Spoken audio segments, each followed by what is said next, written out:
दोस्तों नमस्कार। मैं सुनील चौधरी विमर्श मीडिया में आप सभी का हार्दिक स्वागत है। आज मैं बात करने जा रहा हूं 2024 का चुनावी जंग जनता के संग। लोकतंत्र में जनता महत्वपूर्ण होती है, जनता ही मालिक होती है। जैसा कि अब्राहम लिंकन ने कहा, जनता के लिए जनता के द्वारा संचालित व्यवस्था को लोकतंत्र कहते हैं। और दूसरा जो सबसे महत्वपूर्ण चीज है कि इस देश में एक राहुल गांधी की भारत जोड़ो न्याय यात्रा चल रहा है। यह भारत जोड़ो न्याय यात्रा, राहुल गांधी कहते हैं कि यह एक वैचारिक यात्रा है जो आर्थिक, सामाजिक और राजनीतिक न्याय की यात्रा है। तो सामाजिक आर्थिक न्याय की जो यात्रा है, यह सामाजिक, आर्थिक और राजनीतिक न्याय 1917 के रूसी क्रांति से लिया गया है। और लोकतंत्र के लिए सबसे दूसरा जो महत्वपूर्ण चीज होता है वह होता है समानता, स्वतंत्रता और बंधुत्व, इक्वालिटी, लिबर्टी एंड फ्रेटर्निटी।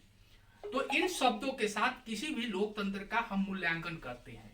अब हमारे यहाँ जो 2024 का चुनाव होने जा रहा है, तो एक तरफ हम देखेंगे कि भाजपा पूरे एक राममय माहौल बना के 22 जनवरी को राम के प्राण प्रतिष्ठा अयोध्या में करके इस चुनाव को जीतना चाहती है। कांग्रेस के राहुल गांधी जनता के बीच में एक लोकतांत्रिक संदेश देना चाहते हैं कि हम इस धर्म से अंतर, हम सभी धर्मों को समान करते हैं, सभी धर्मों को साथ समान भाव से, यानी कि पंथ निरपेक्षता के साथ जो हमारे संविधान के प्रस्तावना में है कि हम भारत के लोग भारत को एक संपूर्ण प्रभुत्व संपन्न, समाजवादी, पंथ निरपेक्ष, लोकतंत्रात्मक गणराज्य बनाने के लिए। तो यह जो लोकतंत्रात्मक गणराज्य बनाना है, तो इस लोकतांत्रिक गणराज्य में जो समाजवादी विचारधारा है, यानी कि समाजवाद का अर्थ हुआ सामूहिक प्रभुत्व को बढ़ावा देना, सामाजिक मालिकाना हक का बढ़ावा देना। जबकि हम देखते हैं कि हमारे देश में जीएलपी यानी कि ग्लोबलाइजेशन, लिबरलाइजेशन और भूमंडलीकरण, प्राइवेटाइजेशन के बाद जिस तरीके से निजीकरण को बढ़ावा दिया गया है, वह निजीकरण पूरी तरीके से हमारी प्रस्तावना को, कॉन्स्टिट्यूशन की जो प्रस्तावना है, उस प्रस्तावना की हत्या करता है और लोकतंत्र की हत्या करता है। दूसरा जो है कि हम सभी धर्म जो है हमारे लिए बराबर है। पंथ निरपेक्ष का अर्थ है कि राज्य जो है वह किसी भी धर्म का पक्ष नहीं ले सकता है। लेकिन जिस तरीके से भारत में एक माहौल बना के हिंदू राष्ट्र की बात की जा रही है और इसके सहारे भाजपा कह रही है कि अब की बार 400 के पार, जबकि कांग्रेस इंडिया अलायंस का यह एजेंडा है कि किसी तरह भाजपा को 272 से नीचे पर रोकना है। तो यह दोनों के बीच में एक जो जंग चल रही है। और तीसरा जनता है। तो जनता जो आज भी एक लंबे समय के आजादी के बाद भी जो गरीबी, बेरोजगारी, अशिक्षा, महंगाई और भ्रष्टाचार झेल रही है, वह अपनी बेहतर जिंदगी के जो सपना देख रही है देश की आजादी के बाद से ही, तो उन्हें कितना हासिल हुआ। चुनाव दर चुनाव जो लगातार हम लड़ रहे हैं और जनता सामाजिक रूप से विभाजित होती जा रही है। हर चुनाव में जनता कहीं जाति के नाम पर, कहीं धर्म के नाम पर विभाजित होती है और बड़े पैमाने पर वायलेंस होता है। तो यह जो एक सामाजिक तनाव बढ़ रहा है, इस सामाजिक तनाव को खत्म करना, एक राजनीतिक चेतना का, राजनीतिक और वैचारिक चेतना का जनता के बीच में प्रवाह को बढ़ाना, ताकि जनता की एक बेहतर जिंदगी हो सके, जनता समानता, स्वतंत्रता और बंधुत्व के साथ जी सके। लोकतंत्र का जो सही अर्थ में एक आधार होता है, इसी आधार पर लोकतंत्र खड़ा होता है। लेकिन आप देखेंगे कि भारत में जो राजनीति हो रही है वह पूरी तरीके से लोकतंत्र को नहीं बल्कि अपने प्रभुत्व को खड़ा किया जा रहा है। कोई भी राजनीतिक पार्टी वह अपना प्रभुत्व चाहता है।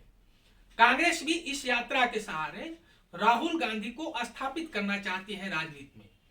और राजनीति में राहुल गांधी स्थापित होकर जिस वैचारिक न्याय की बात कर रहे हैं, वह कह रहे हैं कि हमारी यात्रा वैचारिक न्याय, जब तक न्याय लोगों को नहीं मिलेगा तब तक जारी रहेगा। और इसलिए उन्होंने मणिपुर को चुना, जहां हिंसा हुई है और भारत के प्रधानमंत्री के जाने की हिम्मत नहीं हुई और न कोई उस पर बयान दिए। और मणिपुर से होते हुए नागालैंड से आज चौथा दिन हो गया, वह महाराष्ट्र में समाप्त करेंगे।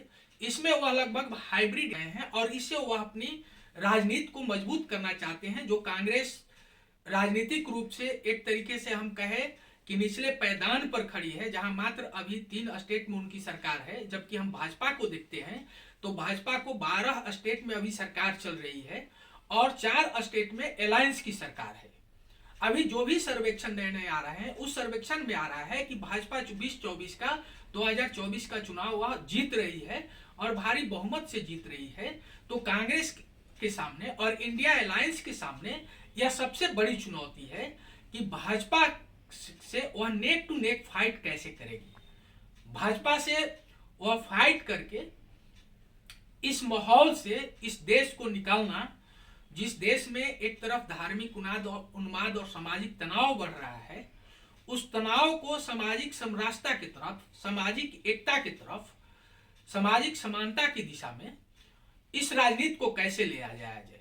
तीसरा फैक्टर हमारे यहाँ सबसे बड़ा जो एक महत्वपूर्ण फैक्टर है वह वामपंथी राजनीति का है।